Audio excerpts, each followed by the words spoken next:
સાગબારા તાલુકાના ખોપી, હલગામ, પાડી સહિતના વિસ્તારોમાં જંગલની જમીન પર ખેડાણનો વિવાદ છેલ્લા ઘણા સમયથી ચાલી રહ્યો છે। આ મુદ્દે અનેક રાજકીય પક્ષોના આગેવાનો પણ સક્રિય બન્યા છે। સાંસદના આહવાન બાદ ગ્રામજનો વર્ષોથી ખેડાણ કરતા હોવાનો દાવાઓ સાથે ખેતરોમાં પહોંચ્યા હતા। જો કે કોઈ અનિચ્છનીય બનાવ ન બને તે માટે વન વિભાગે સ્થળ પર પોલીસ બંદોબસ્ત ગોઠવી દીધો હતો। ખેડાણ શરૂ થવા દીધું ન હતું।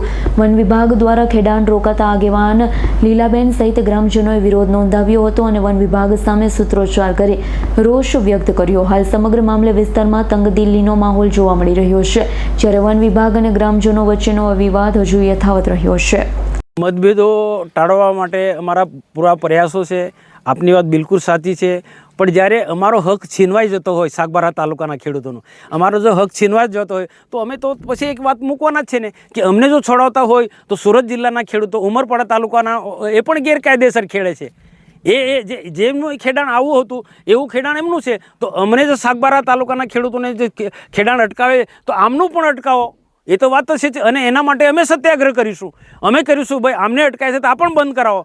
તો મારી અપીલ છે કે આ વિવાદ થાય ને આદિવાસીઓ અંદર ના લડે, એના માટે એક જ ઉકેલ છે કે સાગબારાના ખેડૂતોને પણ ખેડવા દે, જંગલ ખાતું પણ ખેડવા દે, અને સાગબારાના ખેડૂતો જે જંગલની જમીન ખેડે છે એ રીતના ઉમરપાડા તાલુકાના ખેડૂતો હો અને વન વિભાગ પણ એમને સહકાર આપે, જેથી આ ઝઘડો ના થાય, વિવાદ ના થાય।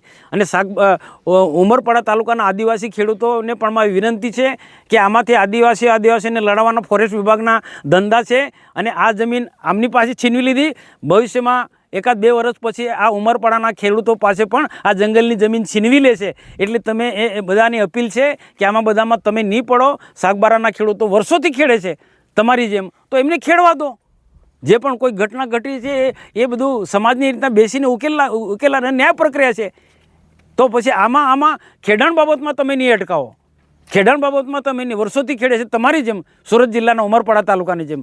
અને જો આમનું હક છીનવાઈ જશે તો પછી અમે પણ આ લોકો પણ ચૂપ બેસી નથી રહેવાના, એ પછી તમને છોડાવશે અને સરકારની ફોરેસ્ટ વિભાગની ફરજ થઈ પડશે।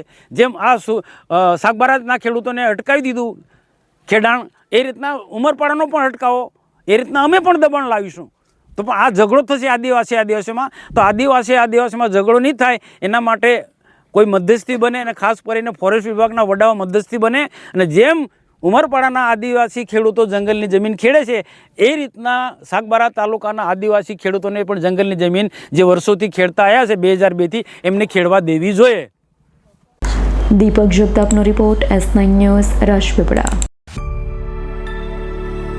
અમારી તમામ માહિતીથી અપડેટ રહેવા માટે જોડાયેલા રહો S9 ન્યૂઝ સાથે।